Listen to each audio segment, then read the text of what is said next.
أعوذ بالله من الشيطان الرجيم بسم الله الرحمن الرحيم الحمد لله رب العالمين وصلى الله على سيدنا ونبينا أبي القاسم المصطفى محمد وعلى أهل بيته الطيبين الطاهرين ولا سيما بقية الله في الأرضين وحجته في العالمين واللعن الدائم على أعدائهم وغاصبي حقوقهم وجاحدي مناقبهم ومنكري فضائلهم من الآن إلى أبد الآبدين.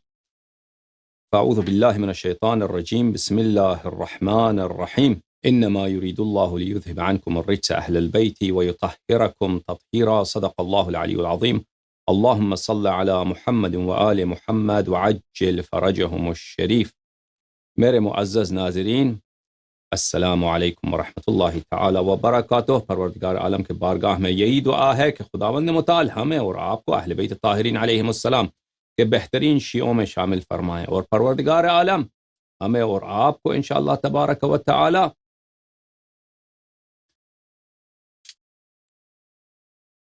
دین حقہ کی اتباع کرنے کی اور اہل بیت طاہرین علیہم السلام کی اتباع کرنے کی توفیق عنایت فرمائے، اور ان کے دشمنوں سے بچنے اور ان کے دشمنوں سے دشمنی کرنے کی توفیق عنایت فرمائے۔ اللہم صل علی محمد وآل محمد وعجل فرجہم الشریف۔ میرے معزز ناظرین، مولوی طاہر قادری صاحب کے جو ایک سلسلہ ہے اسپیچز کا، جو انہوں نے کینیڈا میں شاید 10 سال کے لگ بھگ پہلے شیعہ مذہب کے خلاف انہوں نے شبہات کھڑے کیے تھے، ان کو جواب دینے کی ہم کوشش کر رہے ہیں۔ تو ان کے تقریباً 20 تقاریر ہیں اس سلسلے گفتگو میں، جو انہوں نے شیعہ مذہب پر اس میں انہوں نے نقد کیا ہے، اور انہوں نے شیعہ مذہب کے جو مذہب عمری پر جو اشکالات ہیں اور جو نقائص ہیں ان کو جواب دینے کی انہوں نے کوشش کی ہے۔ تو ہم ان کے پہلے اسپیچ کا جواب دے رہے ہیں۔ تو ان کے اسپیچ کے مختلف پورا اسپیچ تو ہم آپ کے لیے نقل نہیں کر سکتے، کیونکہ ان کا پورا اسپیچ یوٹیوب پہ موجود ہے، آپ دیکھ سکتے ہیں، ان کا لنک بھی ہم نے اسی ویڈیو کے ذیل میں دیا ہوا ہے۔ لیکن ان کے ہم وہ نکات جو ہمارے مذہب سے متعلق ہے ان کا ہم جواب دیں گے انشاءاللہ تبارک و تعالی، اور ان کی باتوں کو ہم خیانت کے ساتھ نقل نہیں کریں گے بلکہ ایمانداری کے ساتھ نقل کریں گے، اور انشاءاللہ ہمیں ان کے استدلال نقل کرنے سے کوئی ڈر نہیں ہے۔ اچھا، تو شروع کرتے ہیں ان کا کلپ دیکھنا، پھر اس کے بعد ان کی باتوں کا جواب دیں گے انشاءاللہ تبارک و تعالی۔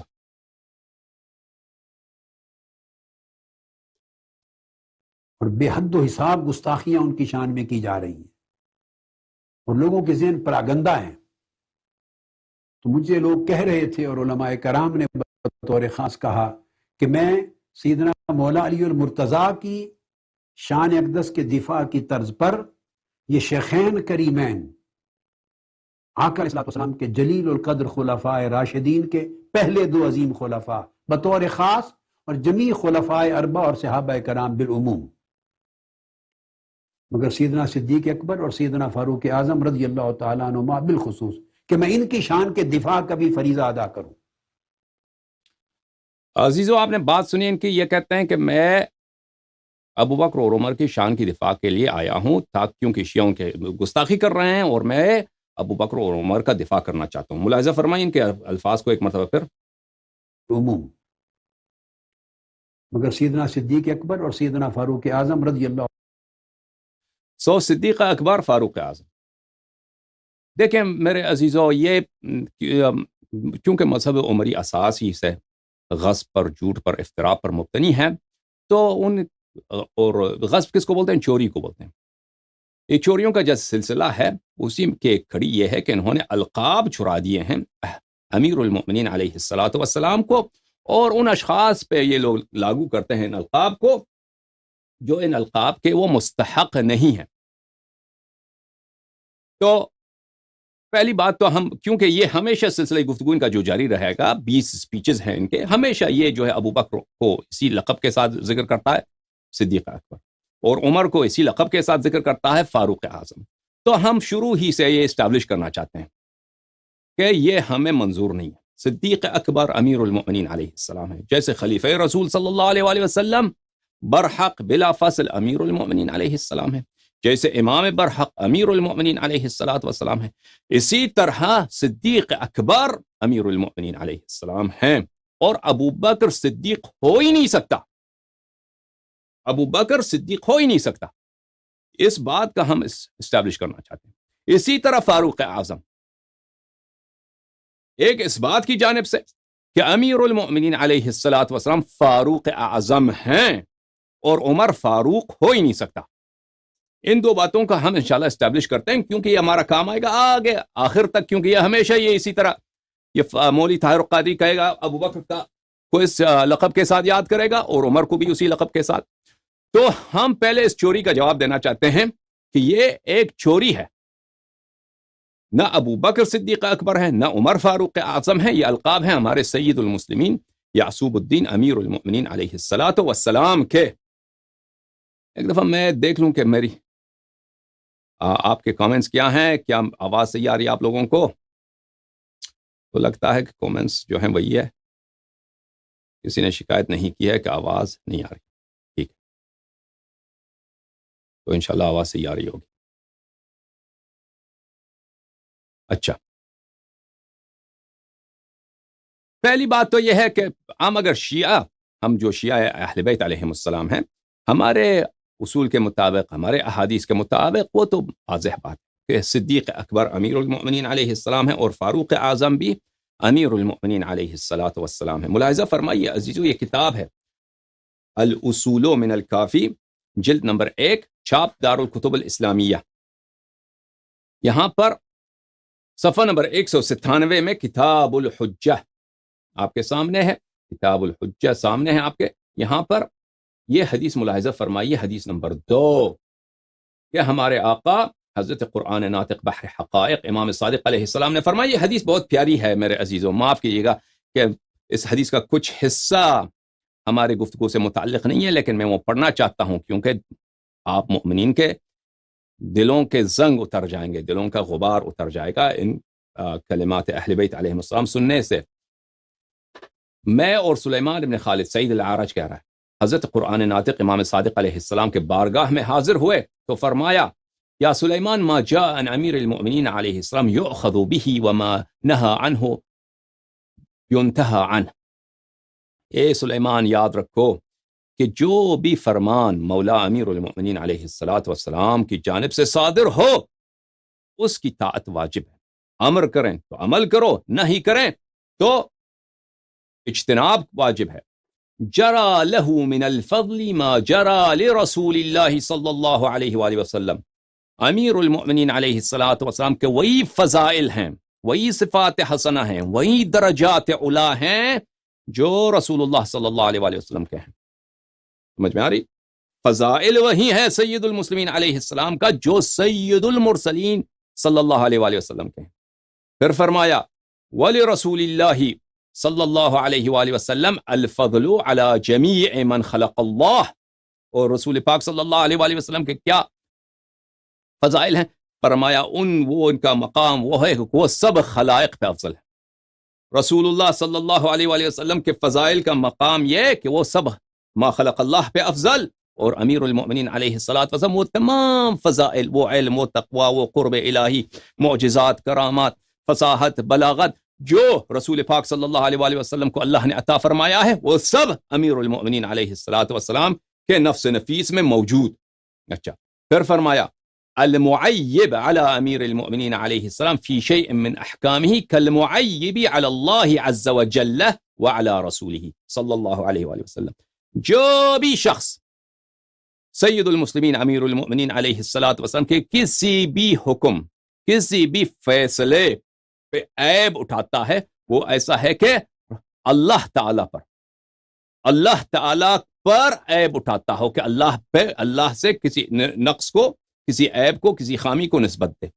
والراد علیہ فی صغیرۃ او کبیرۃ علی حد الشرک باللہ، جو شخص سید المسلمین امیر المؤمنین علیہ السلام کہ کسی چھوٹے یا بڑے کام، کسی چھوٹے خفیف جزئی یا کسی بڑے اہم بات پر اعتراض کرے، اس کو رد کرے، قبول نہ کرے، وہ ایسا ہے کہ اس نے اللہ کے مسترد کیا ہے۔ جیسا ہے کہ اس نے بتوں کے سامنے سجدہ کیا ہے، یہ بالکل شرک باللہ ہے، شرک باللہ. سمجھ میں آ رہی بات؟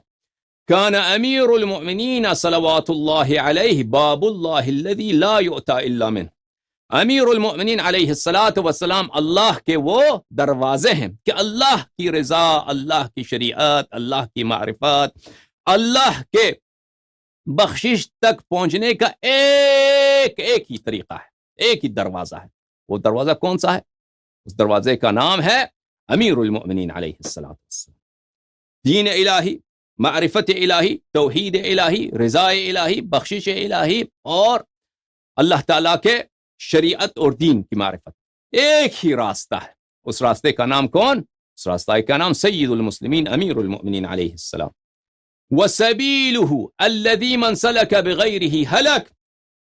جان لو کہ امیر المؤمنین علیہ السلام وہ صراط اللہ المستقیم ہے، وہ سبیل اللہ ہے، وہ اللہ کا راستہ ہے کہ کسی نے بھی کسی دوسرے راستے کو اختیار کیا، جو بھی شخص ہو وہ بدبخت ہو گیا، ہلاک ہو گیا. ہلاکت دینی لٹریچر میں جب ہلاکت کا نام لیا جاتا ہے تو اس سے مطلب یہ کہ وہ جہنمی ہو جاتا ہے. جو بھی شخص امیر المؤمنین علیہ السلام کے علاوہ دوسرے راستے کو اختیار کیا، کافر، زندیق، دین سے نکل گیا. وَبِذَلِكَ جَرَتِ الْأَئِمَّةُ وَاحِدٌ بَعْدَ وَاحِدٍ. اور یہی شان و منزلت جو سید المسلمین سلام اللہ علیہ کا ہے تک ہر ایک ائمہ طاہرین علیہم السلام.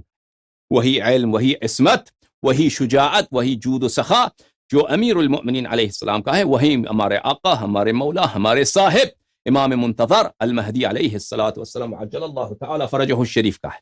سمجھ میں؟ یہ صفات سب ائمہ اطہار علیہم السلام کے لیے ثابت ہے.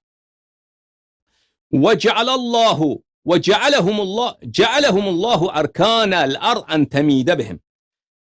اہل بیت طاہرین علیہم السلام، ائمہ ابرار، 12 امام، وہ حضرات ہیں کہ اللہ تعالیٰ نے ان کو زمین کا ستون بنایا ہے کہ ان کی برکت کی وجہ سے زمین ہلاک نہیں ہوتا، زمین نیست و نابود نہیں ہوتا. والحجت البالغۃ علی من فوق الارض ومن تحت الثری. اور سب آسمانوں کے نیچے جتنے لوگ بستے ہیں اور جتنے لوگ زمین پہ بستے گھومتے ہیں، اللہ کی جانب سے حجج بالغہ کون ہے؟ حجت بالغہ 12 امام ائمہ طاہرین علیہم السلام. اور پھر فرمایا، ملاحظہ فرمائیے، موضوع کی طرف آتے ہیں. مولا امام صادق علیہ السلام نے فرمایا کہ امیر المؤمنین علیہ السلام نے فرمایا انا قسیم اللہ بین الجنت والنار. خلائق کو تقسیم کرنے والا روز قیامت کہ کون جنتی ہے کون جہنمی ہے، قسیم الجنت والنار اللہ کی جانب سے کون؟ میں ہوں. کس نے فرمایا؟ امیر المؤمنین علیہ السلام نے فرمایا. وَأَنَا الْفَارُوقُ الْأَكْبَرُ. فاروق اکبر، فَأَنَا الْفَاروقُ الْأَكْبَرُ. آپ دیکھیں مطول وغیرہ میں حصر کے متعدد ادات ہیں عربی زبان میں. ان ادات حصر میں سے یہی ہے کہ مسند اور مسند علیہ دونوں معرفہ ہوں. مسند اور مسند علیہ جب معرفہ ہو تو یہ حصر پہ دلالت کرتا ہے. اور یہ ایک ایسا لقب ہے کہ اس لقب کے اور بھی مدعادار ہیں. تو امیر المؤمنین علیہ السلام حصر بیان کرتے ہوئے کہتے ہیں کہ انا الفاروق الاکبر، فاروق اکبر، کہ اگر اس کے جھنڈے کے نیچے آ گئے تو حق پر ہو، اور اس کے جھنڈے کے نیچے سے نکل گئے تو باطل اور جہنم کے راستے پر ہو. وہ کون ہے؟ امیر المؤمنین علیہ السلام. وانا صاحب العصا والمیسم. صاحب عصا اور میسم، روز قیامت حوض کوثر، ڈنڈے کے ساتھ منافقین کو حوض کوثر سے بگانے والا کون؟ میں. میسم، جب رجعت میں مولا امیر المؤمنین علیہ الصلوۃ والسلام آئیں گے تو مومن کے پیشانی پہ مہر لگائیں گے، لکھا ہوا ہوگا امیر المؤمنین علیہ السلام کا یہ شیعہ، یہ محب ہے، یہ صاحب العصا اور میسم. وَلَقَدْ أَقَرَّتْ لِي جَمِيعُ الْمَلَائِكَةِ وَالرُّوحِ بِمِثْلِ مَا أَقَرَّتْ لِمُحَمَّدٍ صلی اللہ علیہ وآلہ وسلم. ملائکہ اور روح نے، سب ملائکہ مقربین حملہ عرش، انہوں نے اسی طرح، جس طرح انہوں نے رسول اللہ صلی اللہ علیہ وآلہ وسلم کی رسالت اور ان کی ولایت کی شہادت دی، اسی طرح میرے لیے بھی انہوں نے اقرار کیا ہے. میرے بھی امامت اور خلافت اور ولایت اور قرب الہی اور خلیفت اللہ ہونے کا انہوں نے اقرار کیا ہے ملائکہ نے. وَلَقَدْ حُمِّلْتُ عَلَى مِثْلِ حَمُولَةِ مُحَمَّدٍ صلی اللہ علیہ وآلہ وَهِيَ حَمُولَةُ الرَّبِّ. اللہ نے جو کچھ، حمولہ کہتے ہیں بار، بوجھ جو کسی کو دیا جاتا ہے، جو امانت اللہ تعالیٰ نے اپنے حبیب صلی اللہ علیہ وآلہ وسلم کو دی ہے، معجزات دی ہیں، کرامات دی ہیں، حکمت دیا ہے، علم دیا ہے، شریعت دیا ہے، قرآن کا نور دیا ہے، قرآن کا باطن دیا ہے، ولایت دیا ہے، وہ سب جس طرح جو انہوں نے رسول پاک صلی اللہ علیہ وآلہ وسلم کو دیا مجھے دیا ہے. اور وہ کیا ہے؟ وہی حمولۃ الرب، وہ کیا ہے؟ وہ اللہ کی جانب سے وہ امانت ہے. حمولہ کہتے ہیں بوجھ کو جو انسان اٹھاتا ہے. وَإِنَّ مُحَمَّدًا صلی اللہ علیہ وآلہ وسلم يُدْعَى فَيُكْسَى وَيُسْتَنْتَقْ وَأُدْعَى فَأُكْسَى وَأُسْتَنْتَقْ. روز قیامت خلائق کا محشر ہوگا تو سب سے پہلے رسول اللہ صلی اللہ علیہ وآلہ وسلم کو پکارا جائے گا، ان کو خلعت نور پہنایا جائے گا، اور ان کی تکریم ہوگی، اکرام ہوگا اللہ کی جانب سے، اور ان سے کہا جائے گا کہ خطاب کریں آپ. جس طرح اللہ تعالیٰ رسول پاک صلی اللہ علیہ وآلہ وسلم کے اس طرح اکرام کریں گے، اسی طرح مجھے بلایا جائے گا، مجھے خلعت نور اور تاج نور پہنایا جائے گا، اور مجھ سے کہا جائے گا کہ یا امیر المؤمنین آپ خطاب فرمائیے. فَأَنْتِقُ عَلَى حَدِّ مَنْطِقِهِ، اور جس طرح رسول پاک صلی اللہ علیہ وآلہ وسلم وہاں پہ خطاب فرمائیں گے، میں بھی خطاب کروں گا. وَلَقَدْ أُعْطِيتُ خِصَالًا لَمْ يُعْتَهُنَّ أَحَدٌ قَبْلِي. اللہ نے مجھے ایسے خصال عطا فرمائی ہیں، ایسے خصال فرمائی ہیں کہ مجھ سے پہلے کسی کو نہیں دیا گیا ہے. وہ کیا ہیں؟ بہت سارے ہیں، ان میں سے کچھ علمت علم المنایا والبلایا، کہ اللہ تعالیٰ نے مجھے یہ علم دیا ہے کہ کس کا اجل کیا ہے، کب کس کا اجل آئے گا. بلایا، کہ کس شخص پر کون سی بلا نازل ہوگی، کس طرح اس کا امتحان ہوگا. منایا موت، بلایا مصائب. والانصاب، اور اللہ تعالیٰ نے مجھے سب انصاب کا، یہ انصاب ایک بہت، یہ اللہ صرف اللہ کو معلوم ہے، اور اللہ کے حجج کو معلوم ہے کہ کون کس کا بیٹا ہے. حقیقت میں یہ علم انصاب اللہ نے مجھے عنایت فرمایا ہے. وفصل الخطاب، اور وہ خطاب جو حق و باطل کا فاصل ہے، جو اسلام اور شرک کا فاصل ہے، جو ہدایت و ضلالت کا فاصل ہے، وہ خطاب، وہ علم، وہ بیان اللہ نے مجھے عطا فرمایا ہے. فلم يفتنی ما سبقنی. اللہ اللہ اللہ اللہ اللہ، یہ سید المسلمین سلام اللہ علیہ کہہ سکتے ہیں. دیکھو لوگو، میں تو پیدا ہوا ہوں رسول اللہ صلی اللہ علیہ وآلہ وسلم کے اعلان رسالت بعثت سے 13 سال پہلے، لیکن مجھ سے پہلے جو انبیاء گزرے ہیں، مجھ سے پہلے جو امم گزری ہیں، مجھ سے پہلے جو خلائق گزرے ہیں، دنیا و آسمان کی خلقت، لم یفتنی ما سبقنی، وہ میرے آنکھوں سے کچھ بھی، میرے مشاہدے سے جو کچھ میری پیدائش سے پہلے گزرا ہے، میرے مشاہدے سے غائب نہیں رہا. اللہ سبحان اللہ سبحان اللہ سبحان اللہ. فاروق اعظم کو، صدیق اکبر کو، یا سبحان اللہ. وَلَمْ يَعْزَبْ عَنِّي مَا غَابَ عَنِّي، جو چیز میرے آنکھوں کے سامنے نہ ہو، میرے ظاہری حس کے سامنے نہ ہو، مثلا کمرے میں بیٹھے ہیں یا کسی میدان میں تشریف فرما ہے، وہاں پہ کوئی چیز نہیں ہے، وہ بھی مجھ سے دور نہیں ہے. اگر میرا شیعہ امریکہ میں ہے، میرا شیعہ ہندوستان میں ہے، مولا امیر المؤمنین علیہ السلام ظاہری لحاظ سے نجف اشرف میں ہے، آپ پکاریے تو صحیح، پکاریے تو صحیح، یا امیر المؤمنین مدد. فرمایا کہ جو میرے سامنے نہیں ہے وہ مجھ سے دور نہیں ہے. ابشر باذن اللہ واودی عن اللہ عز وجل، میں جو بھی آپ کو سناتا ہوں، خبر سناتا ہوں، فضائل سناتا ہوں، بشارتیں دیتا ہوں، یہ اللہ کی جانب سے. اور جو بھی حلال و حرام، جو بھی میرا بیان ہوتا ہے، وہ اللہ کا کلام ہے، اللہ کی جانب سے.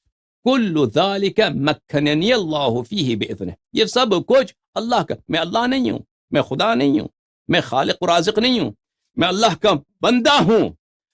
یہ سب کچھ اللہ نے مجھے عطا فرمایا ہے. اللہ کی یہ فضیلت ہے جو اس نے مجھے دیا ہے، دوسروں کو نہیں دیا ہے. مجھے حجت بنایا ہے، دوسروں کو حجت نہیں بنایا.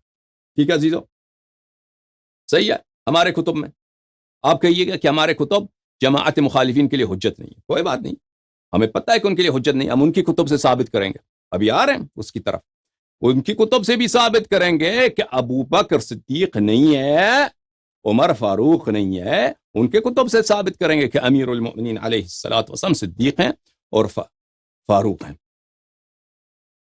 ملاحظہ فرمائیے پھر جلد نمبر 8 8واں مجلد کتاب کافی شریف چھاپ دارالکتب الاسلامیہ تہران میں روضہ کافی، یہاں پہ صفحہ نمبر 18 میں ایک طویل خطبہ ہے سید المسلمین یعصوب الدین امیر المؤمنین علیہ الصلاۃ والسلام سے، کہ حضرت قرآن ناطق بحر حقائق امام باقر علوم الرحمن علیہ الصلاۃ والسلام نے روایت فرمایا ہے۔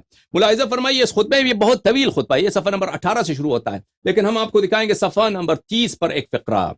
فرمایا امیر المؤمنین علیہ السلام نے الا وانی فیکم ایھا الناس، الا وانی فیکم ایھا الناس کہارون فی آل فرعون، یا اللہ یا اللہ یا اللہ یا اللہ، انت منی بمنزلۃ ہارون من موسیٰ۔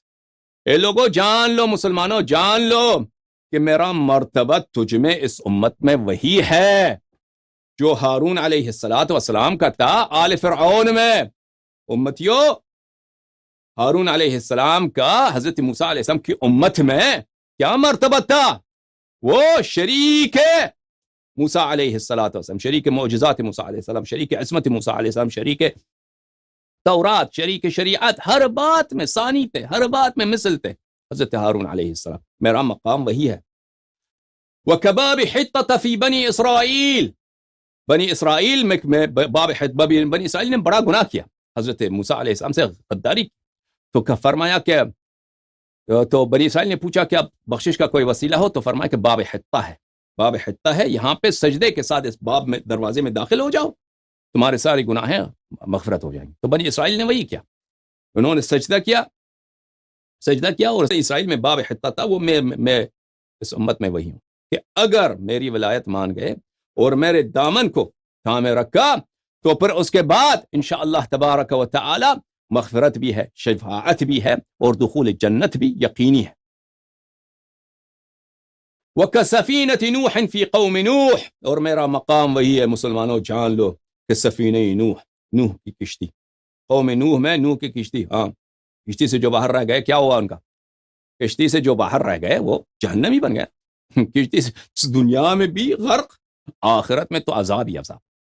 اب کشتی پہ سوار ہو گئے، چاہے گناہ کار ہی کیوں نہ ہو، کوئی شرابی ہوا ہوگا حضرت موسیٰ نوح علیہ السلام میں، ٹھیک ہے نا، بے نماز بھی ہوا ہوگا، کشتی میں داخل ہو گئے تو نمازی بن گیا، کشتی میں داخل ہو گیا تو شراب اس نے چھوڑ دی، کشتی میں داخل ہو گیا تو توبہ اس کا قبول، کشتی میں داخل ہو گیا تو شفاعت اس کو ضرور شامل، کشتی میں داخل ہو گیا تو اس کی مغفرت ہے کہ نہیں؟ تو فرمایا کہ میں سفینہ کشتی نوح کی طرح ہوں قوم بنی اسرائیل میں، انی النبأ العظیم عما يتساءلون عن النبأ العظیم الذی هم فیہ مختلفون۔ وہ بہت بڑی بات، نبأ عظیم کا ترجمہ کریں کون سی؟ سورہ نبا قرآن مجید میں، ترجمہ اردو میں کریں تو کیا؟ یعنی بہت بڑی بات۔ اما یتساءلون، مسلمان آپس میں کس موضوع پہ بات کر رہے ہیں؟ اما یتساءلون عن النبأ العظیم، ایک بہت بڑی بات کے متعلق بات کر رہے ہیں، اور بات جب بہت بڑی ہو تو مبہم بیان کیا جاتا ہے۔ ابہام لانے کا ایک مقصد کیا ہے؟ عظمت بیان کرنا۔ عن النبأ العظیم، وہ عظیم بات جو امت والوں کو سمجھ نہیں آ سکتی، جو انبیاء کے مقام سے بھی اعلیٰ ہے، وہ انا النبأ العظیم میں ہوں۔ والصدیق الاکبر، صدیق اکبر میں ہوں، صدیق اکبر میں ہوں۔ وعن قلیل ستعلمون ما توعدون، اور انشاءاللہ موت قریب ہے، ہاں تو ابھی جو کچھ انکار کرتا ہے، شک کرتا ہے، شک کر، موت آنے والا ہے، پھر پتہ چل جائے گا، مرنے سے پہلے ہی پتہ چل جائے گا کہ وہاں پہ آپ کو زقوم کا جام، زقوم کا طعام اسی دنیا میں مرنے سے پہلے ملائکہ کھلائیں گے، اور اس کے بعد وہ آگے جو وہ آپ کو لے کے جایا جائے گا، وہ تو الگ بات، اچھی بات۔ تو ہمارے روایات کے متعلق یہ میں نے بہت اختصار کے ساتھ، جلدی کے ساتھ پڑھتے ہوئے میں نے آپ کو یہ سنا ہے، کیونکہ ہماری اصل بات جو ہے جماعت مخالف کے ساتھ ہے، لیکن جماعت مخالف کیونکہ وہ ہم سے بات کر رہے ہیں، ہمیں حق پہنچتا ہے کہ ہم اپنا جیسے وہ اپنے روایت بیان کر رہے ہیں، ہمیں بھی حق پہنچتا ہے کہ ہم کہہ دیں کہ ہمارے نقطۂ نظر کے مطابق جماعت عمریہ کے احادیث کی کوئی حجیت نہیں ہے، ہمارے نقطۂ نظر کے مطابق یہ ہے حقیقت، صدیق اکبر کے لقب کا حامل کون، فاروق اعظم کا لقب کا حامل کون، ہمارے نقطۂ نظر میں یہ ہے، اچھی بات میرے عزیز۔ اب شیعہ کتب سے استدلال نہیں کریں گے، مخالفین کے کتب سے استدلال کریں گے۔ دو باتیں ایک کہ صدیق اکبر امیر المؤمنین علیہ السلام ہیں، دوسری بات کہ ابو بکر صدیق اکبر ہو ہی نہیں سکتا، صدیق ہی نہیں ہو سکتا، وہ صدیق ہی نہیں ہے، نہ صرف صدیق اکبر نہیں بلکہ صدیق ہی نہیں ہے۔ انشاءاللہ تعالی یہ دونوں باتیں آپ کی خدمت میں انشاءاللہ تبارک و تعالی ثابت کریں گے۔ اب آپ تسلی سے باتیں سن لیجئے ان باتوں میں، کیونکہ تاریخ اتنا تناونی ہے اسلام کی، تاریخ اتنی تاریخ ہے، اس میں اتنا ظلم ہوا ہے بہترینوں پر، جو اس امت کے بہترین تھے، جو رسول اللہ صلی اللہ علیہ وسلم کے نفس نفیس تھے، ان کے ساتھ اتنا ظلم ہوا۔ یہ تاریخ بہت دردناک تاریخ ہے۔ اگر میں نہیں چاہتا کہ میں ایسے الفاظ استعمال کروں جس سے آپ کے جذبات جو ہیں مجروح ہوتے ہیں، یہ مجھ سے کوئی فائدہ نہیں ہے کہ آپ کو غصہ دلاؤں، اس سے میرا کوئی فائدہ نہیں، لیکن اگر بعض اوقات میں حقیقت بتاتا ہوں اور حقیقت آپ کو اچھا نہیں لگتا تو اس میں میرا قصور نہیں ہے، میری نیت یہ نہیں ہے کہ میں آپ کو غصہ دلاؤں، میں آپ کو رنجش دوں، میں آپ کو اذیت کروں، میں آپ کو بے آبرو کروں، یعنی مخالفین کو کہہ رہا ہوں کہ میں آپ کو ذلیل کروں، یہ میرا ہدف نہیں ہے۔ میرا ہدف یہ ہے کہ آپ لوگوں نے، آپ جو ہمارے بھائی ہیں، بہنیں ہیں، اہل قبلہ ہیں، مسلمان ہیں، کلمہ گو ہیں، حضرت رسالت پناہ صلی اللہ علیہ وآلہ وسلم کی رسالت کے کلمہ پڑھتے ہیں، آپ لوگوں سے دین کو چھپایا گیا ہے۔ اصل میں صاحب دین کون ہے، اصل میں یہ اس دین کے اولیاء کون ہے، یہ آپ سے چھپایا گیا ہے۔ غداروں کو دین کے اولیاء کے طور پہ آپ سے معرفی کیا گیا ہے۔ زیادہ بات مقدماتی تمہیداتی بات نہ کریں، کتب کی طرف چلیں میرے عزیزوں۔ چلیے، کتاب کون سا ہے؟ سنن ابن ماجہ، چاپ دار الفکر بیروت لبنان، صفحہ نمبر 49، حدیث نمبر 120۔ ملاحظہ فرمائیے، روایت ہے، اس کے سب رجال اس کے ثقہ، صرف عباد ابن عبداللہ الاسدی الکوفی اس کے متعلق کچھ ہے کہ یہ کیا یہ ثقہ ہے یا نہیں، باقی سب ثقہ ہے، صحیح ہے۔ ان سے روایت ہے کہ قال علی علیہ السلام، ابھی بھی بتا دوں کہ یہ صرف عباد ابن عبداللہ سے مروی نہیں ہے، کئی اور طرق سے بھی مروی ہے۔ زید ابن وہب نے بھی روایت کیا ہے، جو بخاری، مسلم، اور وہ مخزرم ہے، اور وہ زید ابن وہب ابو سلیمان الجہنی، اس نے بھی یہ روایت کی ہے، ابھی شاید آئے گا۔ وہ رسول پاک صلی اللہ علیہ وآلہ وسلم کے زمانے میں مسلمان ہوا اور نکل گیا تھا گھر سے رسول پاک صلی اللہ علیہ وآلہ وسلم سے ملنے، ملاقات کرنے، راستے میں تھے کہ وہ رسول پاک صلی اللہ علیہ وآلہ وسلم کا انتقال ہوا، ان کا ارتحال ہوا، تو ملاقات نہیں ہو سکی، اس لیے صحابہ میں انہوں کو شمار نہیں کیا گیا ہے، لیکن وہ بخاری، مسلم، کتب اربعہ سب کے نزدیک ثقہ ہے، انہوں نے بھی روایت کیا ہے۔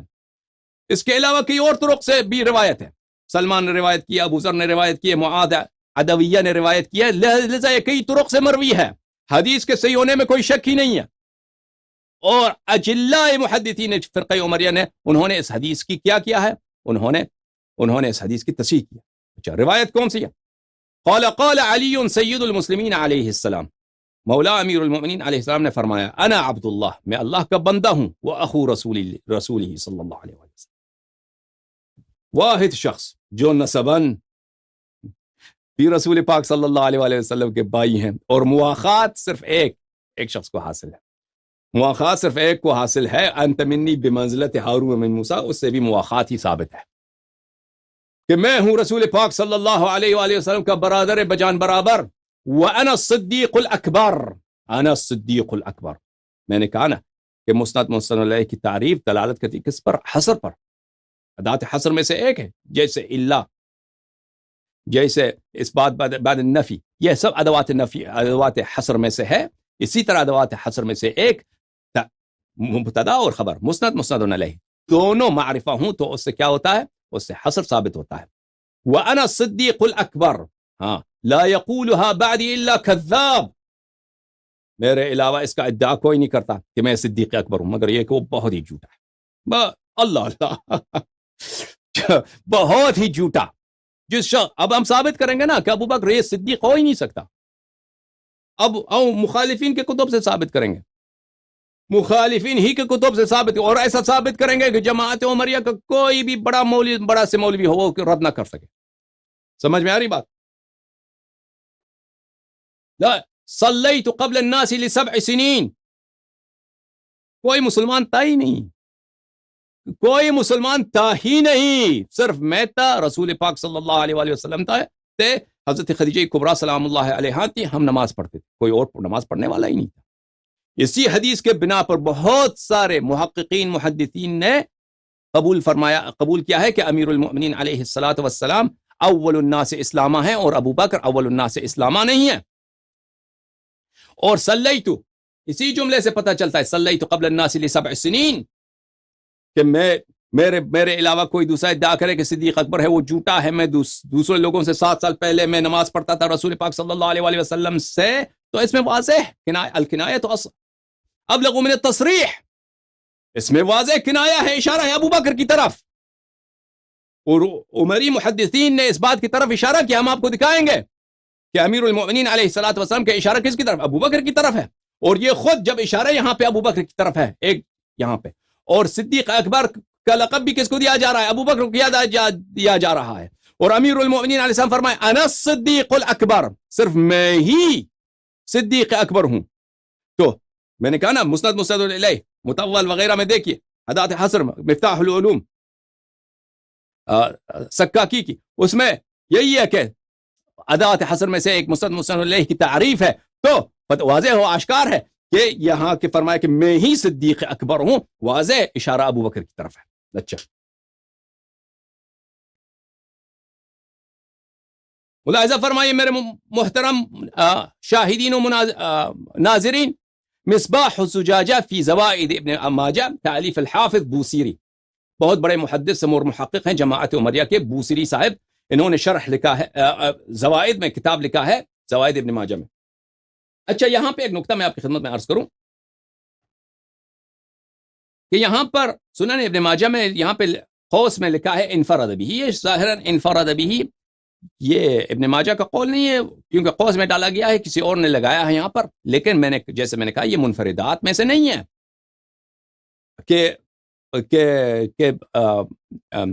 عباد ابن عبداللہ منفردن نے اس کو روایت کی، یہ جھوٹ ہے، یہ باطل ہے، کئی طرق سے مروی ہے یہ جملہ سید المسلمین علیہ السلام کا۔ اچھا، مصباح الزجاجہ تالیف البوصیری، یہاں پہ چاپ سنت 2004 میں، یہاں پہ ملاحظہ فرمائیے صفحہ 159 میں حدیث نمبر 50، یہاں پہ وہی حدیث نقل کیا ہے، وَأَنَا الصِّدِّيقُ الْأَكْبَرُ لَا يَقُولُهَا بَعْدِ إِلَّا كَذَّابٌ هَذَا إِسْنَادٌ صَحِيحٌ رِجَالُهُ ثِقَاتٌ۔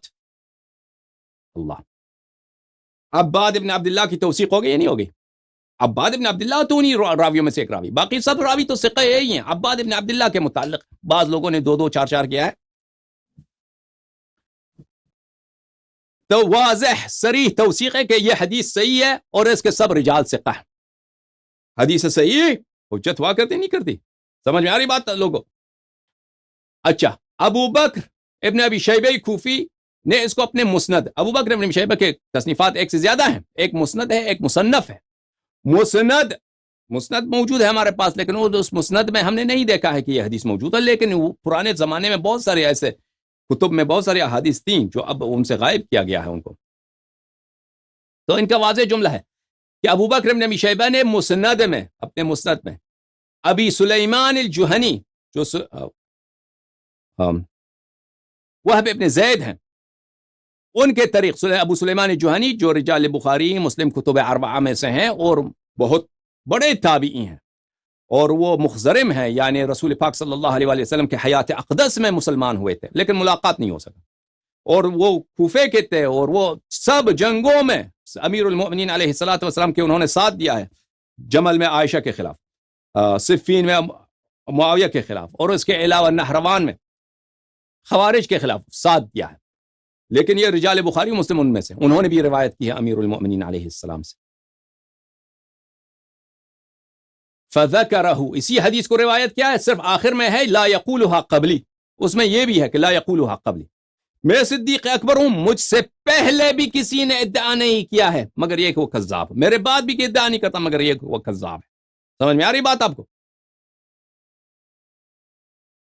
وَرَوَاهُ محمد ابن یحییٰ ابن ابی عمر فی مسندہ، انہوں نے بھی روایت کیا ہے کس کی طریق سے؟ ابی یحییٰ کی طریق سے، عن علی ابن ابی طالب علیہ السلام باسنادہ، اپنے سند کے ساتھ روایت کیا ہے، بلے اس میں آخر میں یہ ہے فقالها رجل فاصابته جنہ.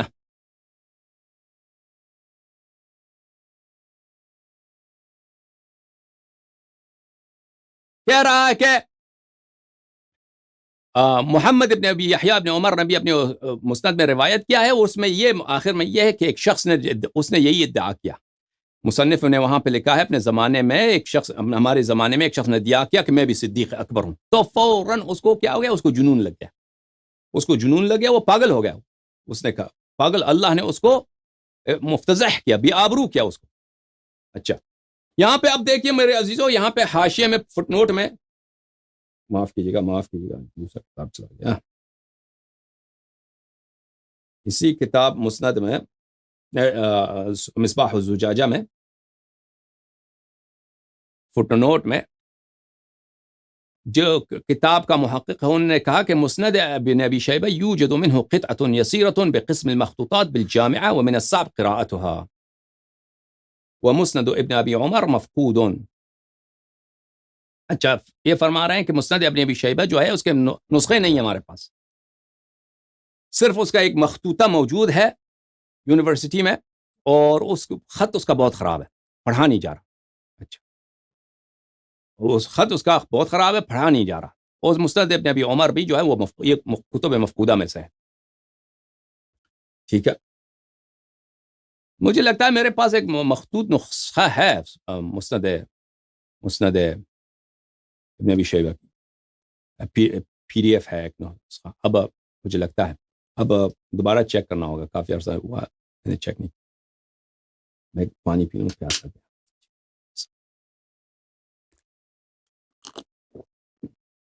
سلام اللہ علی الحسین لعنت اللہ علی یزید.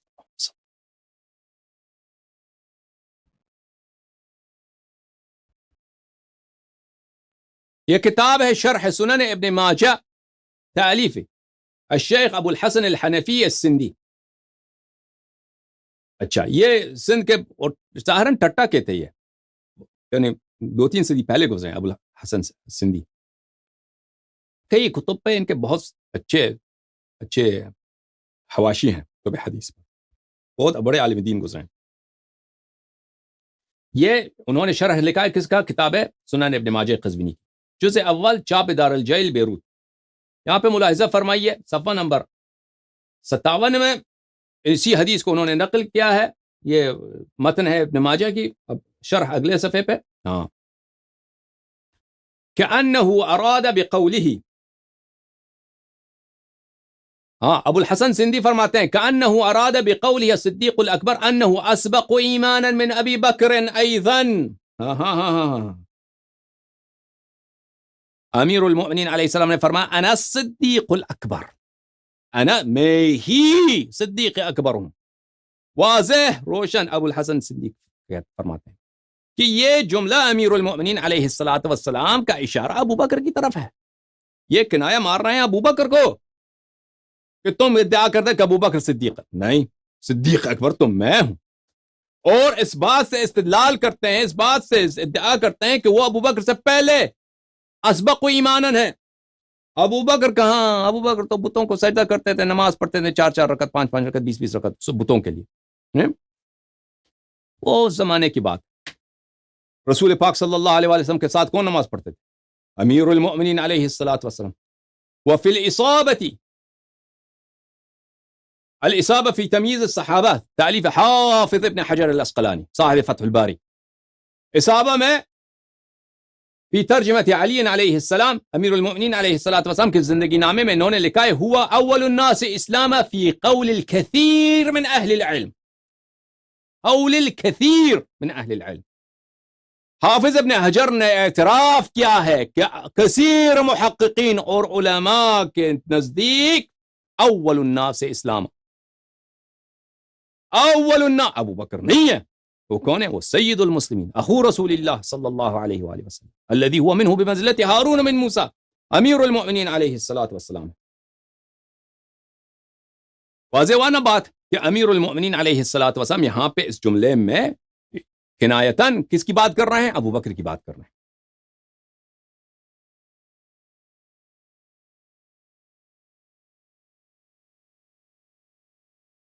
ملاحظہ فرمائیے مصنف میں جو جملہ ہے مصنف ابن ابی شیبہ، ایک تو مسند ابن ابی شیبہ ہے جس کے نسخے نہیں ہیں، ٹھیک ہے نا، اور اگر ہے تو اس میں وہ حدیث نہیں ہے جس کے حدیث کی بات کر رہے ہیں کہ انا صدیق الاکبر، لیکن حافظ البوصیری نے تصریح کیا کہ یہ حدیث وہاں پر موجود ہے اس مسند ابن ابی شیبہ میں، مصنف کا اس نے ذکر ہی نہیں کیا، مسند میں کہا کہ موجود ہے، ٹھیک ہے نا۔ ابھی جو مصنف میں حدیث زید ابن وہب ہے، وہب ابن زید ہے، وہ ملاحظہ فرمائی مصنف ابن ابی شیبہ والمجلد العاشر، 10واں مجلد اس میں، اچھا، چھاپ الفاروق الحدیثہ سنہ 2008 میں چھپی ہے، مدینہ منورہ میں، بلکہ قاہرہ میں چھپی ہے مصر میں، صفحہ نمبر 483، حدیث نمبر 32667۔ زید بن وہب جو وہی ہے سلیمان جوہنی ہے، قال سمعت علی علیہ السلام علی المنبر وهو يقول، میں نے سنا اپنی کانوں سے کہ امیر المؤمنین علیہ الصلوۃ والسلام منبر پہ تشریف فرماتے اور وہ فرما رہے تھے، اس طرح خطاب کر رہے تھے، انا عبداللہ واخو رسولہ صلی اللہ علیہ وآلہ، میں عبداللہ اور میں رسول پاک صلی اللہ علیہ وسلم کا نفس نفیس، ان کا بھائی۔ اچھا، لم یقلها احد قبلی، مجھ سے پہلے کسی نے ادعا نہیں کیا ہے، ولا یقولها احد بعد الا کذاب مفتر، اور میرے بعد بھی ادعا نہیں کرے گا اس بات کو مگر یہ کذاب مفتر ہو، مفتری، کذاب مفترن، کذاب مفترن، مفترن قاضی کی طرح، قاضی، اس کا اعراب یہ ہے کہ یہ نکرے کے حالت میں ہو تو یہ لام الفعل اس کا حذف ہو جاتا ہے، کذاب مفترن۔ اچھا، یہاں پر انا صدیق الاکبر نہیں ہے، انا صدیق الاکبر کا فقرہ نہیں ہے،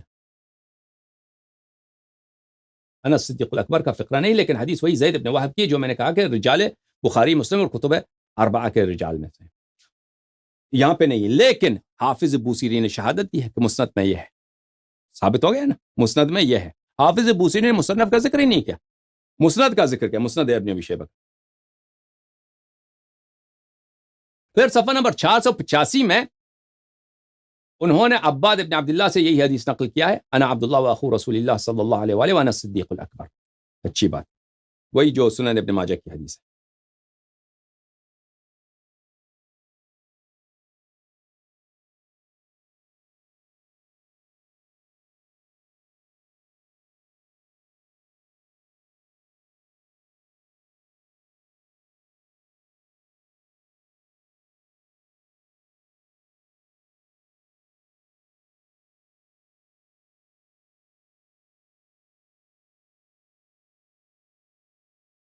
میرے عزیزو، آپ کا زیادہ وقت نہ لوں، اس کو بہت ساری کتب میں روایت کیا ہے، اس کو حدیث کو سنن کبریٰ نسائی میں، سنن کبریٰ نسائی جزء 7 چھاپ الرسالہ، یہاں پہ صفحہ نمبر 409، حدیث نمبر 8338 میں وہی حدیث ہے کہ وہ انا صدیق الاکبر، عباد ابن عبداللہ کی طریق سے، اچھی بات۔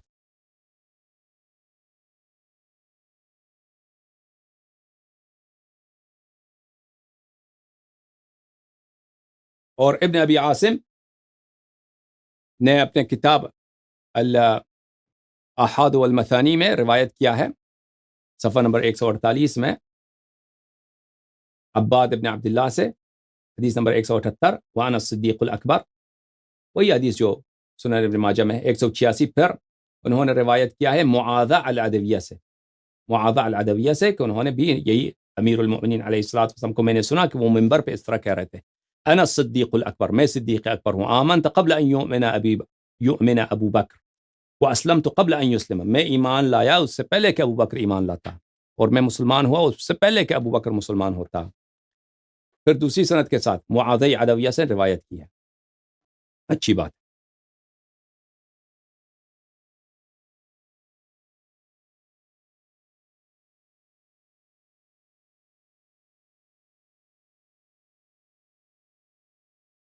ملاحظہ فرمائیے کہ یہ کتاب ہے السنہ لابن ابی عاصم، تحقیق الشیخ باسم فیصل الجوابرہ، جزء الاول، چھاپ دار السمیعی، سنہ 1998 میں چھپی ہے کتاب۔ یہاں پہ صفحہ نمبر 888 میں حدیث نمبر 1359، سمعت علی علیہ السلام یقول، عباد ابن عبداللہ، وہی حدیث وانا الصدیق الاکبر، اس میں انہوں نے ڈاکٹر باسم فیصل الجوابرہ جو سعودی عرب میں وہ حدیث کے پروفیسر ہیں، انہوں نے اس کے حدیث کو کچھ نہیں ملا، کہاں اسناد ضعیف جدا فی عباد بن عبداللہ، صرف اس میں عباد ابن عبداللہ ہے۔ کیوں اس عباد ابن عبداللہ کا مشکل کیا ہے؟ کہا کہ بخاری نے کہا کہ فیہ نظر، ابن حزم نے کہا ہے کہ مجہول، ابن حزم نے کہا ہے کہ مجہول، اور بخاری نے کہا کہ فیہ نظر، فیہ نظر یعنی اس میں ایک بات ہے، فیہ نظر کا ترجمہ کریں گے یعنی اس میں ایک بات ہے، اچھی بات۔ اب ہم اس جرح کا جواب دیں گے ابھی تھوڑی دیر بعد۔ یہ کتاب ہے المستدرک علی الصحیحین للحافظ النیسابوری، چاپ دار التحصیل، المجلد الخامس، چھپی ہے سنہ 2014 میں۔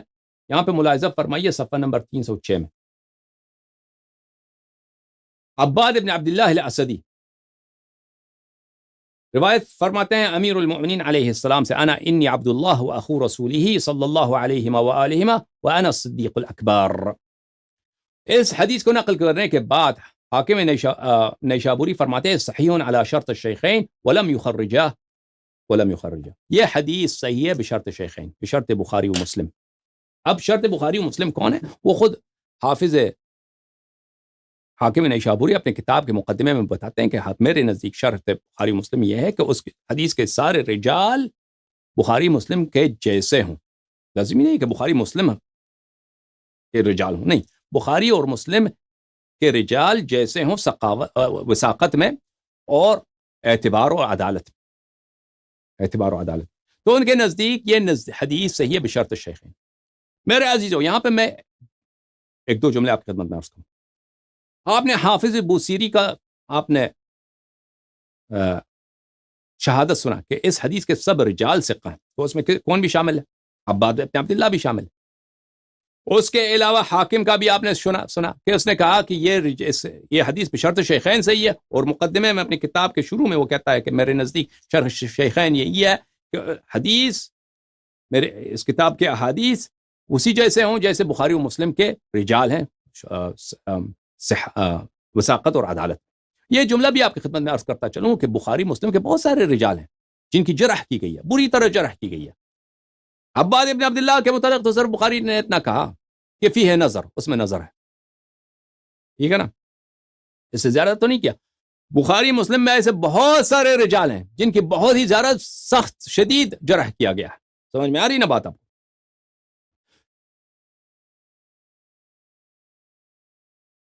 بوصیری کے نزدیک عباد ابن عبداللہ ثقہ، حاکم نیشابوری کے نزدیک عباد ابن عبداللہ جو بالکل بخاری اور مسلم کے جیسے رجال ہیں، وثاقت و عدالت میں اسی مرتبے پہ فائز۔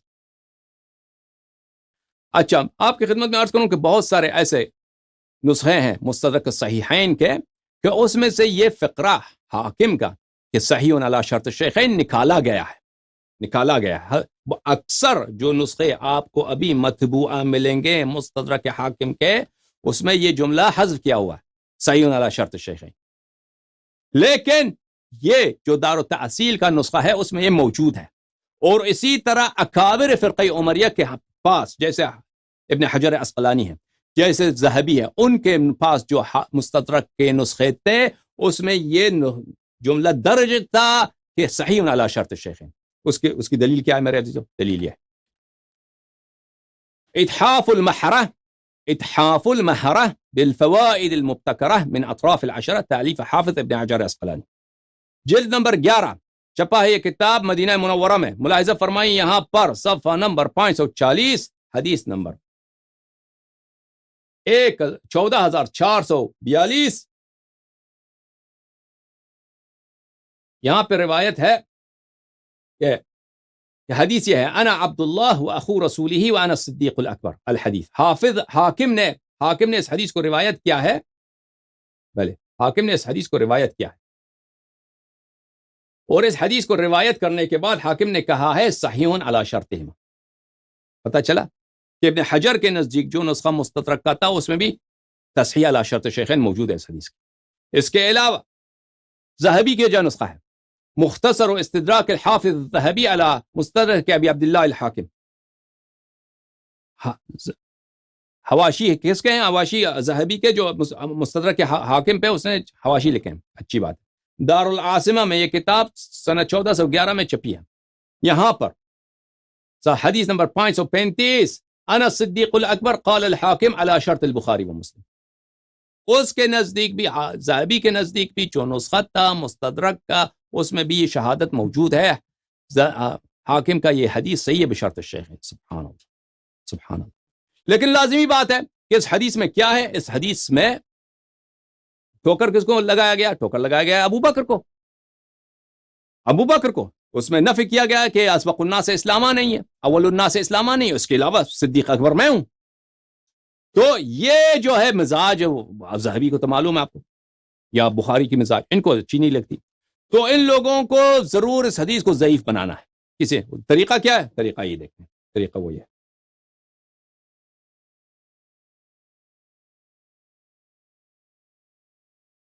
طریقہ یہ ہے، قال الحاکم عقبہ صحیح علی شرط الشیخین ولم یخرجا وقول یہ معاف کیجیے گا، یہ حاشیہ ہے، یہ قلت کذا قال وهو ما هو على شرط واحد منهم. ذہبی کہتا ہے کہ حاکم کہہ رہا ہے کہ یہ صحیح علی شرط الشیخین ہے، یہ جھوٹ کہہ رہا ہے، ایسا نہیں ہے.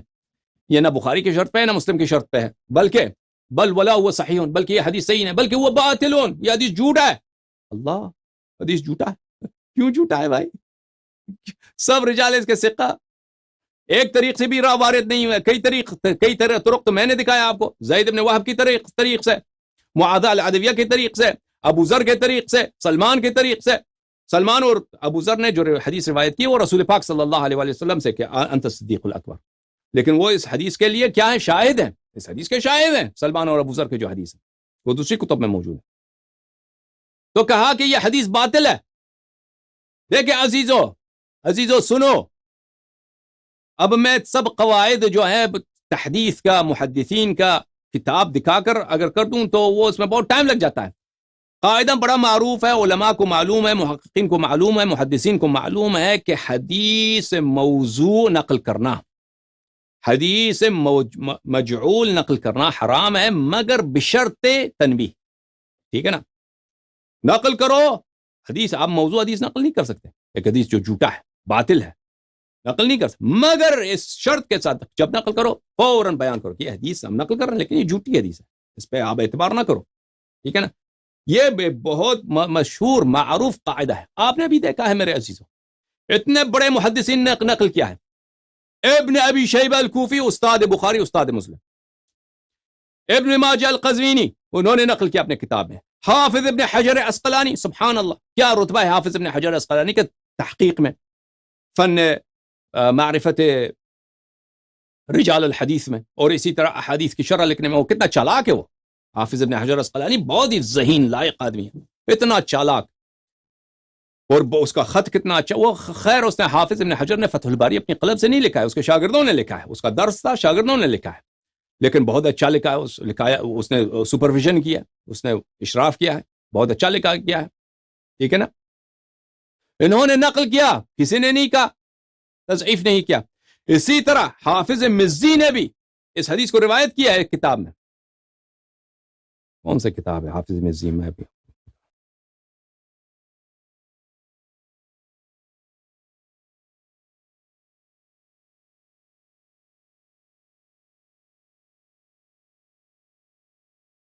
تحفۃ الاشراف میں، تحفۃ الاشراف میں حافظ مزی نے بھی روایت کی، اور اس نے بھی نہیں کہا کہ یہ حدیث جھوٹی ہے.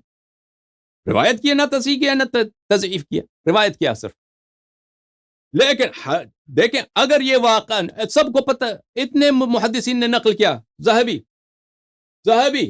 آپ سے کہہ رہا ہوں، اتنے لوگوں نے نقل کیا، کسی کو نہیں پتہ چلا کہ حدیث باطل ہے، یہ حدیث ہے ہی جھوٹی، یہ حدیث ہے ہی کذب و افتراء، صرف آپ کو پتہ چل گیا. اور دلیل کیا ہے کہ یہ باطل ہے، جھوٹی حدیث ہے؟ اس ذہبی کے پاس اور کوئی دلیل نہیں میرے عزیزوں، اور صرف یہی دلیل ہے اس کے پاس کہ اس حدیث میں ابو بکر کی اس فضیلت کی نفی کی ہے. دو فضیلتوں میں صدیق اکبر نہیں ہے، دوسری بات یہ ہے کہ اول الناس اسلامہ نہیں ہے، اول الناس اسلامہ نہیں ہے. اچھا، وفيه عباد بن عبد الله الاسدی قال ابن المدینی ضعیف. علی ابن المدینی نے کہا ہے کہ عباد ابن عبداللہ اسدی جو ہے ضعیف ہے. چلو مان بھی لیتے ہیں نا کہ اب علی ابن المدینی کا قول صحیح ہے. اس سے تو حدیث کی ضعف ثابت ہوتا ہے.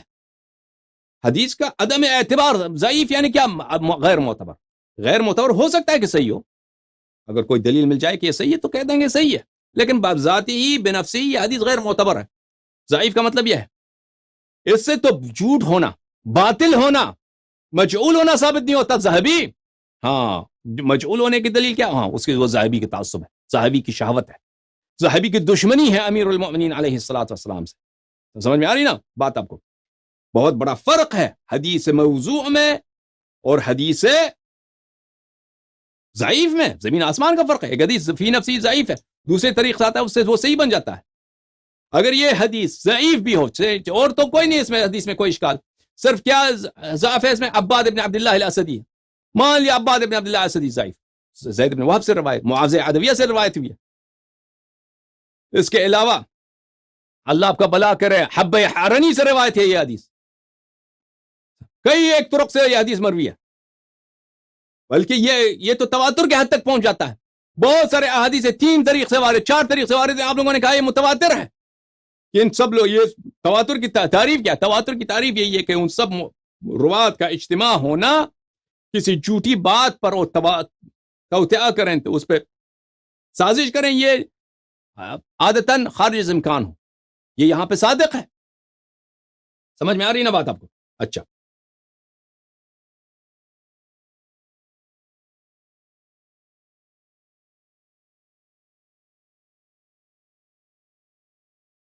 ملاحظہ فرمائیے یہ کتاب ہے سنن ابن ماجہ قزوینی. یہ تحقیق کس نے کی اس کتاب کی؟ محمد فؤاد عبد الباقی نے. اس کے نزدیک بھی یہی ہے میرے عزیزو. یہ صفحہ کون سا ہے بھائی؟ صفحہ نمبر ہے 11، حدیث نمبر 120. وہ اس حدیث کو نقل کرتا ہے، قال علی علیہ السلام عبد اللہ واخو رسولہ صلی اللہ علیہ وآلہ وانا الصدیق الاکبر. بلے رواہ الحاکم فی المستدرک عن المنہال وقال صحیح علی شرط الشیخین. حافظ نے بھی روایت کی ہے اس کو اور فرمایا ہے حافظ نے کہ یہ صحیح علی شرط الشیخین. سمجھ میں آ رہی بات آپ کو؟ تو حاکم کی تصحیح اپنی جگہ ثابت. اب میرے عزیزو جب یہ آپ کے خدمت میں یہ جملہ عرض ہوا تو ہم مان بھی لیں کہ یہ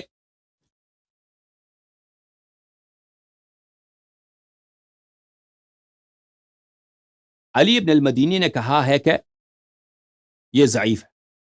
مان بھی لینا. ہاں ذہبی کہتا ہے کہ علی ابن المدینی نے بولا ہے کہ یہ ضعیف ہے. وہ تیری سند کہاں ہے علی ابن المدینی؟ تم تو ہر بات کے لیے سند مانگتے ہو، ہم آپ سے سند مانگتے ہیں. ذہبی علی ابن المدینی کی وفات ہے سنہ 234 میں، آپ کی وفات ہے 8ویں صدی میں. آپ کو کہاں سے پتہ چلا کہ علی ابن المدینی نے اس کی تضعیف کی ہے؟ کوئی دلیل بھی تو دکھاؤ نا. علی ابن المدینی نے کہا ضعیف ہے. چل مان لیا، یہ ہم اس کو چھوڑتے ہیں. تم ہر بات کے لیے سند مانگتے ہو، ہم آپ سے سند مانگتے ہیں کہ علی ابن المدینی نے کہاں کہا کہ ضعیف ہے. اس کے بعد مان لیا کہ اس نے کہا ضعیف ہے. لیکن حافظ ذہبی، کیا تم یہ قاعدہ بھول جاتے ہو کہ تم نے خود کا کہ آپ لوگوں کے نزدیک جرح اگر غیر مفسر ہو، اگر غیر مبین السبب ہو، جرح غیر مفسر کس کو کہتے ہیں؟ غیر مبین السبب کس کو کہتے ہیں میرے عزیزو؟ جرح کسی کو جب کرتے ہیں نا، کہتے ہیں فلانا آدمی کی حدیث نہیں قبول، فلانا آدمی کی حدیث نہیں قبول. اور بھائی اس کی سبب بھی بیان کرو. اگر سبب بیان کیا تو یہ جرح مفسر ہے.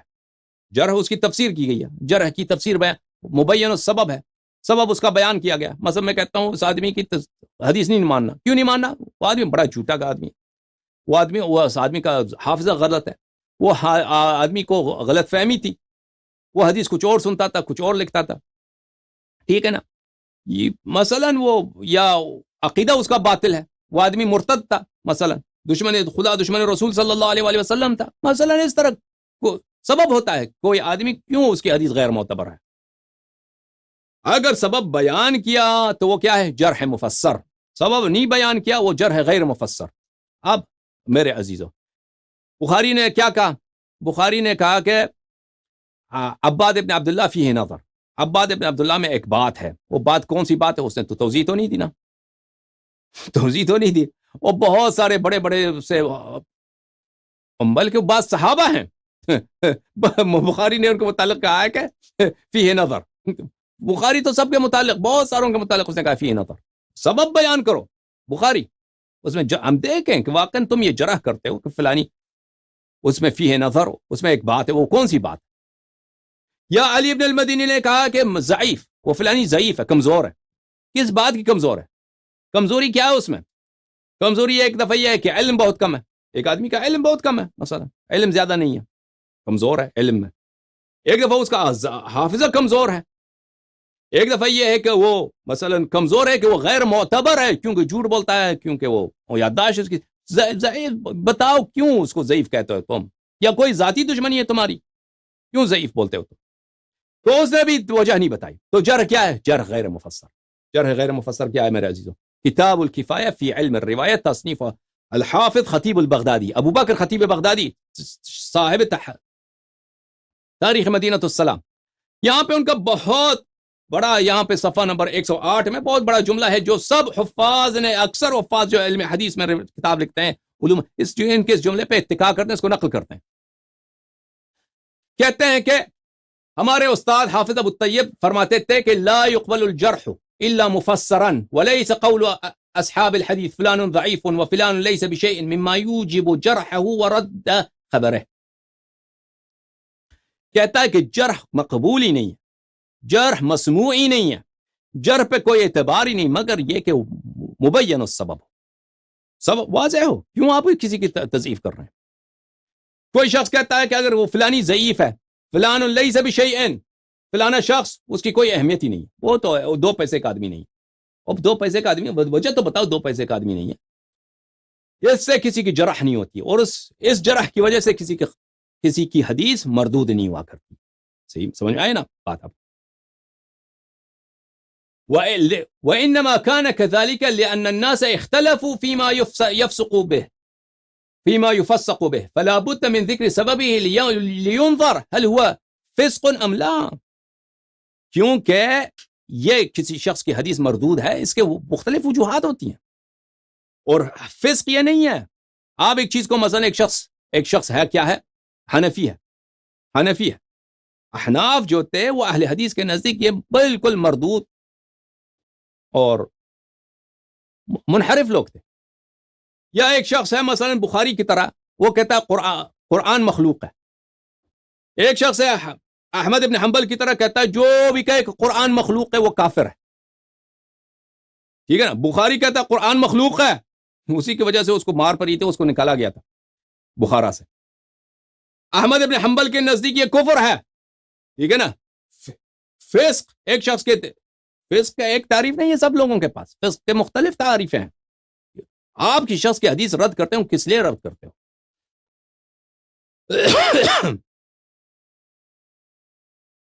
ٹھیک ہے نا؟ یہ جملہ ان کا کافی طولانی ہے، لیکن میں ان سب کو آپ کے لیے نقل نہیں کرتا کیونکہ اس میں بہت ٹائم لگ جائے گا سب کو نقل کرنے میں اور ترجمہ کرنے میں.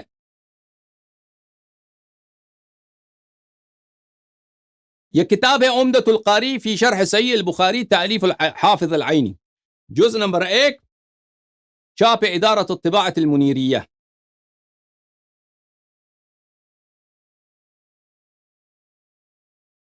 یہاں پہ صفحہ نمبر 8 میں عینی صاحب فرماتے ہیں فی الصحیح یعنی بخاری میں جماعت جرحهم بعض المتقدمین، ایسے روات موجود ہیں بخاری میں جن کو علماء متقدمین نے، پرانے علماء نے ان کی جرح کیا کہ یہ بھائی یہ تو ہے ہی نہیں، یہ تو فاسق آدمی، اس کی حدیث نہیں سننی چاہیے.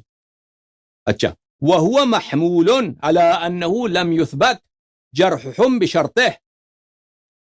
ہم کہتے ہیں کہ یہ انہوں نے جرح کیا ہے، ہم اس جرح کو حمل کرتے ہیں کہ یہ جو شرط، یہ ان کی جرح شرط مقبولیت کے ساتھ نہیں ہے، ان کی جرح شرط مقبولیت کے ساتھ نہیں. کیوں نہیں ہے؟ وہ جرح کیا ہے؟ وہ شرط مقبولیت جرح کی. ہاں کہا فَإِنَّ الْجَرْحَ لا يثبت الا مفسرا مبین السبب عند الجمہور. جمہور علماء کے نزدیک، قاطع اغلبیت اکثریت کے نزدیک علماء جرح قبول ہی نہیں ہوتی مگر یہ کہ مفسر ہو، مبین السبب ہو. ٹھیک ہے نا عزیزو.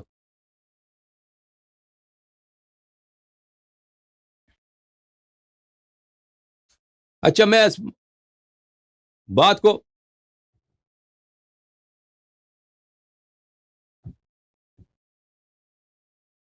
اس موضوع کو سمیٹ لیتا ہوں. یعنی جرح، اس سے زیادہ میں تفصیل نہیں دیتا کہ جرح غیر مفسر قبول نہیں ہوتے. اور عباد ابن عبداللہ کی جرح کیا ہے؟ غیر مفسر. کتنا ٹائم ہوا بھائی؟ 1 گھنٹے سے زیادہ ہم نے بات کی. چلو کم از کم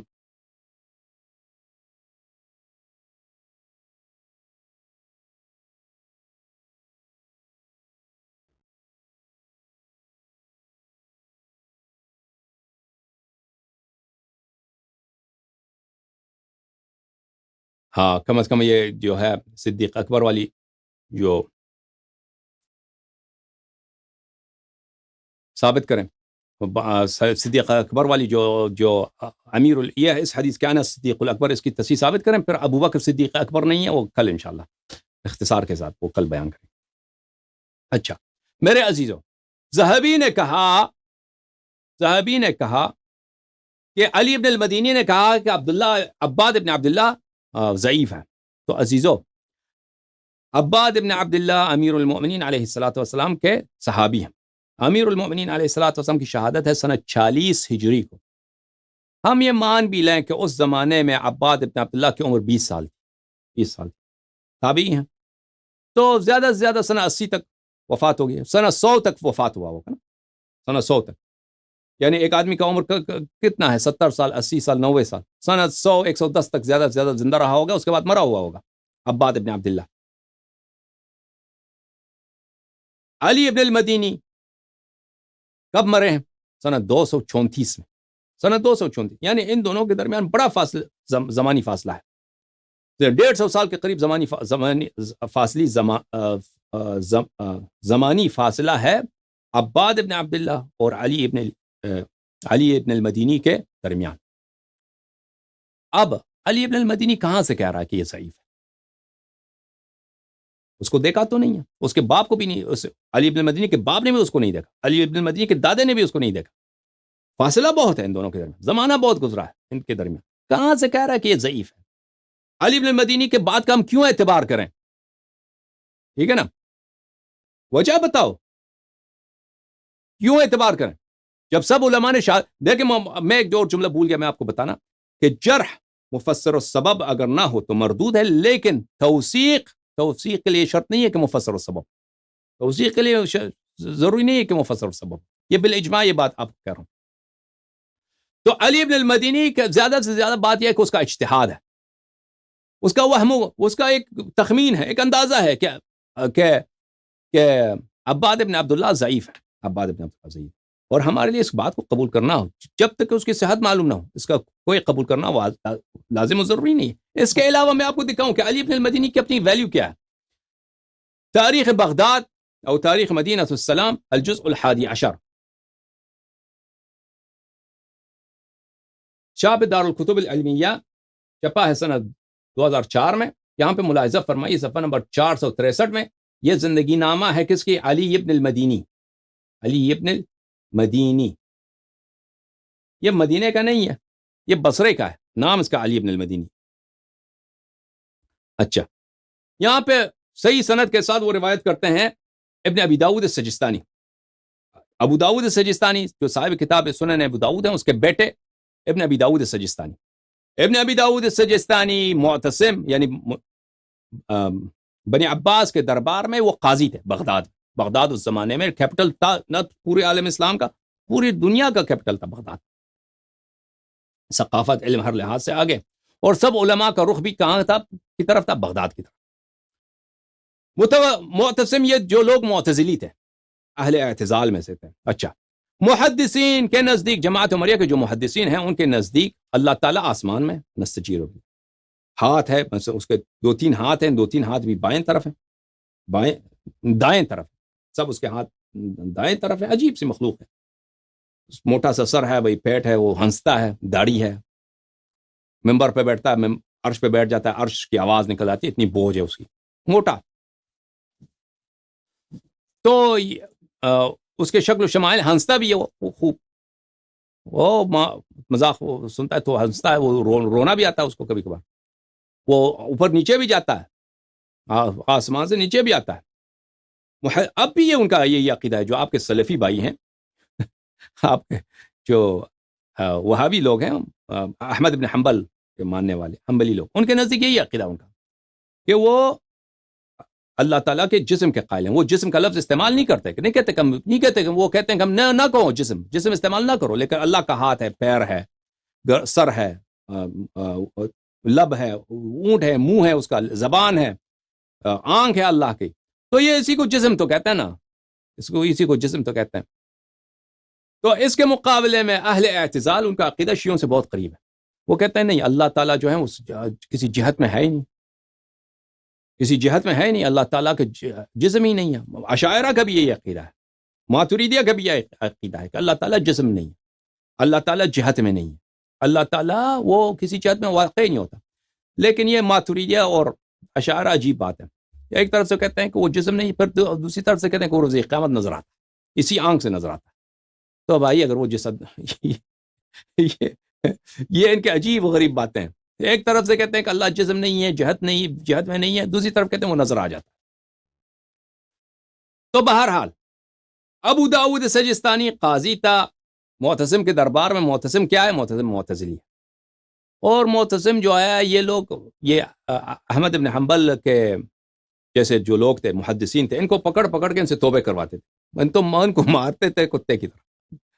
ابن عباس ان کو مارتے تھے، وہ کہتے تھے بولو قرآن مخلوق ہے یا مخلوق نہیں ہے. تو ان کے نزدیک تو کفر تھا، محدثین کے نزدیک کہ جو کہ قرآن مخلوق ہے وہ کفر ہے. وہ کہتے ہیں قرآن مخلوق نہیں، قرآن ہمیشہ ہے، ہمیشہ سے رہا ہے، وہ اس کو مارو، جب تک ان سے توبہ کرواتے تھے. ٹھیک ہے نا. اسی طرح ان سے پوچھتے تھے کہ بھئی بتاؤ خدا کہاں ہے، اللہ کہاں ہے؟ وہ کہتے ہیں اللہ آسمان میں، پیر ہے، ہاتھ ہے. کہتے ہیں جی ہاں، مارو اس کو. تو اس کو خوب مارتے تھے. تو یہاں پہ انہوں نے روایت کی خطیب بغداد نے کہ ابن ابی داود نے کہا معتصم سے، خلیفہ سے کہا، یا امیر الفاسقین، هذا يزعم يعني احمد بن حنبل ان الله يرى في الاخره والعين لا تقوى الا على محدود والله تعالى لا يحد. کہا خلیفہ سے کہ اس نے چغلی لگائی کس کی؟ احمد بن حنبل کی، کہ احمد کا عقیدہ تو یہ ہے کہ اللہ قیامت کے دن نظر آئے گا. تو بتاؤ، تو اور وہ چیز وہی نظر آتا ہے جو محدود ہو، جس کی حد ہو، اور اللہ کی کوئی حد ہی نہیں ہے. یہ کیسا اس کا عقیدہ ہے؟ تو معتصم نے احمد کو بلایا، بولا کہ احمد، کیا تیرا یہی عقیدہ ہے کہ اللہ قیامت کے دن نظر آئے گا؟ اس نے کہا جی ہاں نظر آئے گا، میرا یہی عقیدہ. کہا کیوں؟ احمد نے کہا میرے پاس حدیث ہے رسول پاک صلی اللہ علیہ وسلم کی. تو فرمایا کہ خلیفہ نے حکم دیا بتاؤ حدیث کون سا ہے. احمد نے یہ کہا کہ روایت ہے، حدثنا شعبہ عن اسماعیل عن قیس ابن ابی حازم عن جریر ابن عبد اللہ. قیس ابن ابی حازم نے روایت کیا جریر سے، جریر صحابیہ، کہ ہم نبی کریم صلی اللہ علیہ وسلم کے ساتھ تھے لیلۃ 14 من شہر، 14ویں کی چاند تھی، سورج معاف کیجیے، چاند بہت واضح روشن آسمان میں چاند نظر آ رہا تھا. تو پیغمبر صلی اللہ علیہ وسلم نے چاند کی طرف اشارہ کیا، اما انکم سترون ربکم کما ترون هذا البدر، یقین جان لو تم لوگ کہ تم قیامت کے دن اللہ کو جس طرح بھی اس چاند کو دیکھ رہے ہو، 14ویں کی چاند کو، اسی طرح قیامت کے دن اللہ کو دیکھو گے. لا تضامون فی رؤیتہ، لا تضامون فی رؤیتہ، اس کا مطلب یہ ہے کہ انسان جب چاند دیکھتا ہے دنیا میں تو ایک دوسرے کے ساتھ ضم ہو جاتا ہے، ایک دوسرے کے ساتھ ملتا ہے، پوچھتا ہے دوسرے چاند مجھے دکھاؤ کہاں ہے چاند. ٹھیک ہے نا. ہلال جب آپ دیکھتے ہو تو ایک دوسرے کے ساتھ مل جاتے ہو کہ ہمیں دکھاؤ چاند کہاں ہے. لیکن قیامت کے دن اس بات کی ضرورت نہیں ہے. 14ویں کی چاند جس طرح نظر آتا ہے اسی طرح اللہ نظر آئے گا، کسی سے پوچھنے کی ضرورت نہیں ہے. یا یہ ضیم سے، تضامون ضیم سے، ضیم ظلم سے ہے. لا تضامون، دنیا میں انسان چاند دیکھنے جاتا ہے تو لوگ دھکا دیتے ہیں، کچھ کرتے ہیں، تو وہاں پہ قیامت کے دن اس طرح ایک دوسرے پہ ضیم نہیں ہے، ظلم نہیں ہے. اچھا،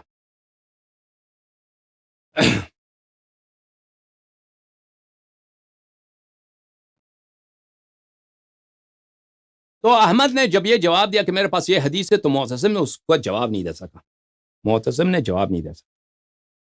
ابن ابی داؤد سوچ میں پڑ گیا، تو یہ تو میں نے اس کی چغلی لگائی تھی احمد کے خلیفے کے پاس، تو یہ پکڑا نہیں گیا، اس کا کچھ چارہ کرتے ہیں۔ تو اس نے خلیفے سے بات کی، اس نے خلیفے سے کہا کہ کچھ کرتے ہیں، اس کا استاد ہے یہاں شہر میں علی بن المدینی، اس سے اس حدیث کی تضعیف کراتے ہیں۔ خلیفہ نے کہا ٹھیک ہے، مال دے دیا، بہت سارا مال دیا اس کو، جاؤ علی بن المدینی۔ علی بن المدینی نہایت ہی فقیر آدمی، بغداد، اس کا جو راشن تھا بیت المال سے ملتا تھا، 2 سال سے راشن بھی نہیں ملے تھے۔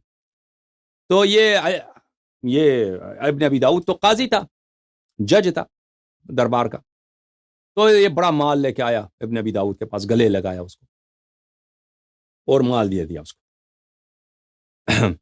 پھر اس سے پوچھا ملاحظہ فرمائیے، مال اس کو بہت دے دیا، بات کرنے سے پہلے 10,000 درہم، 10,000 درہم دیے اور کہا ہذا وصلک بها امیر الفاسقین، معتصم نے، امیر الفاسقین نے آپ کو یہ تحفہ دیا ہے، یہ لے لو تم۔ اس کو 2 سال کے راشن تھے وہ بھی دے دیا۔ اس کے بعد اس سے پوچھا کہ یہ جو پوچھا کہ حدیث جریر بن عبداللہ فی الرؤیا ما ہوا؟ قال صحیح، قال فهل عندك فيه شيء؟ قال يعفيني القاضي من هذا۔ اس سے پوچھا کہ یہ جو حدیث ہے جو احمد بن حنبل روایت کرتا ہے جریر بن عبداللہ سے کہ قیامت کے دن اللہ نظر آئے گا 14ویں چاند کی طرح، اس کے متعلق آپ کا نظر کیا ہے؟ اس نے کہا یہ حدیث صحیح ہے۔ علی بن المدینی نے کہا، احمد بن حنبل کا استاد ہے وہ، کہتا ہے یہ حدیث صحیح ہے۔ اچھا، کہتا ہے اس میں کچھ کرو نا تم۔ قاضی پیسے لے کے آئے خلیفہ سے، کچھ کرو۔ اس نے کہا میں تو کچھ نہیں کر سکتا قاضی صاحب، یہ حدیث صحیح ہے۔ قاضی صاحب میں کچھ نہیں کر سکتا۔ پھر اس نے التجا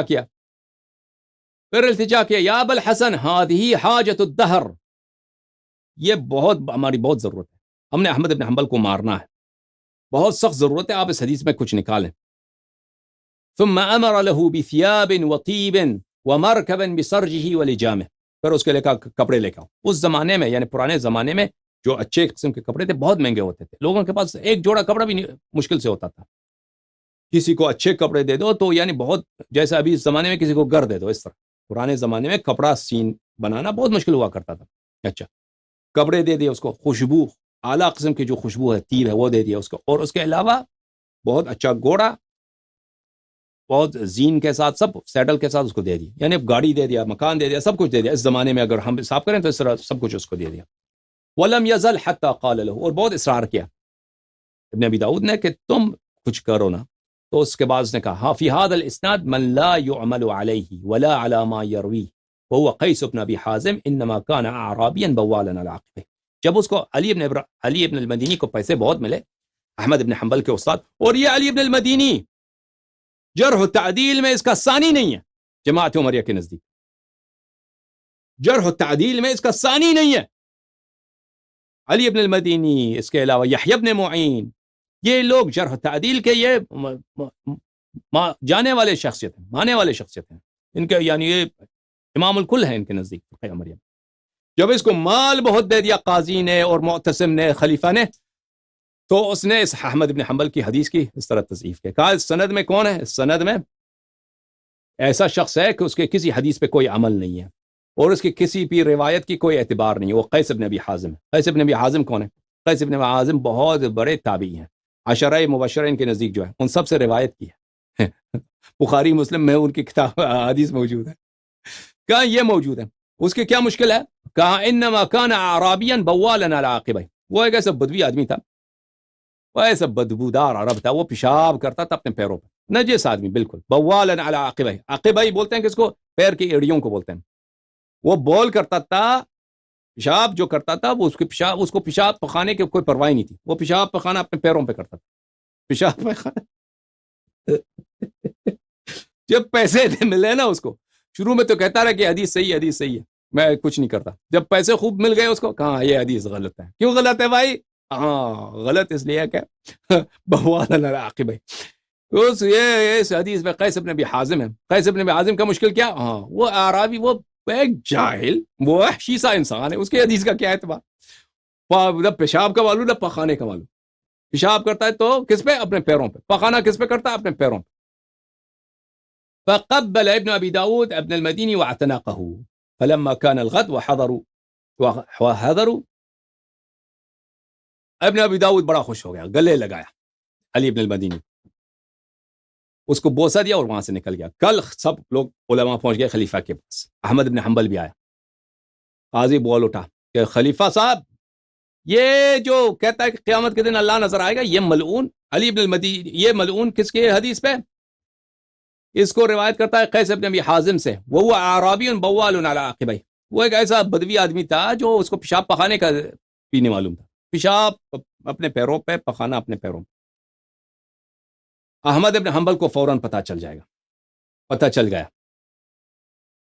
انه من عمل علی ابن ابی داود، اس کو پتہ چل جائے گا انه من عمل علی ابن المدینی، اس کو پتہ چل گیا کہ علی ابن المدینی کو انہوں نے پیسہ دیا ہے اور علی ابن مدینی نے اس کو سکھایا ہے. یہ بات احمد کو پتہ چل گیا. فكان هذا واشباه من اوكد الامور في ضربه. پھر آپ کو پتہ ہے کہ احمد ابن حنبل کو